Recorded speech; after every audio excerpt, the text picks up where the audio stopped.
हम मीनू झा प्रणाम करै छी समस्त मिथिलावासी के। एकटा गौरी के गीत लऽ कऽ उपस्थित छी।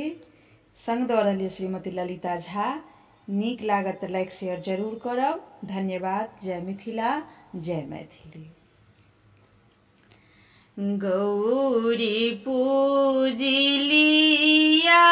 सीता जनक भवन में, हे सुकुमारी सिया। गौरी पूजिलिया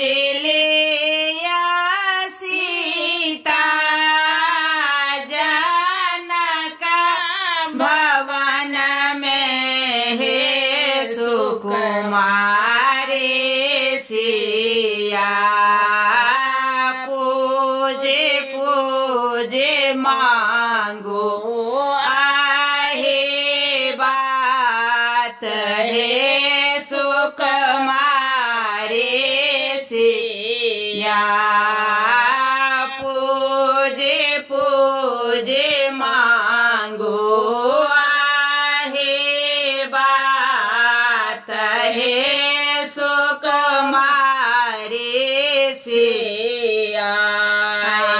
एक हाथ लिया सीता फूल के डलिया, हे सुकुमारी सिया। एक हाथ लिया सिया फूल के डलिया, हे सुकुमारी सिया। दोसर हाथ गौरी पूजो आजो, हे सुकुमारी सिया। दोसर हाथ गौरी पूजो आजो, हे सुकुमारी सिया। जाहिलाए सब दीना जप तप केलहुँ, हे सुकुमारी सिया। आसे होवर भेटला भगवान,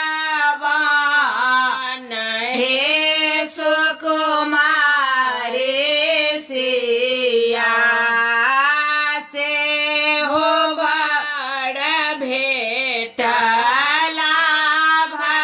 भगवान, हे सुकुमारी सिया। गौरी